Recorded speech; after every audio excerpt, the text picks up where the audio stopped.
একদিন আমার সুখের কমতি থাকবে না, মনে রেখো। আচ্ছা, তুমি কি তাকে দ্বিতীয়বার সুযোগ দিবে, যে তোমাকে শত আঘাত করেছিল?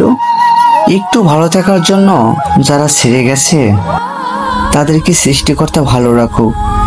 শূন্য পকেট আজ ঠিক বুঝিয়ে দিয়েছে, শূন্য পকেটে কোনো সম্পর্ক টিকে না, সেটা হোক বন্ধুত্ব কিংবা ভালোবাসা।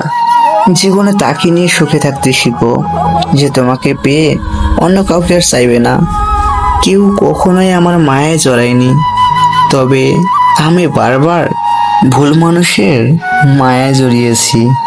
অপেক্ষা করাটা যে কত কষ্টের তা মোবাইল চার্জ দিলেই বুঝতে পারি। যে জিনিসটাকে ভুলে যেতে চাইবে, সেই জিনিসটাই চোখের সামনে বারবার আসবে, কি তাই না? ভালোবাসা খাঁটি হলে কখনো বদলায় না, না সময়ের সাথে আর না বাস্তবতার অজুহাতে।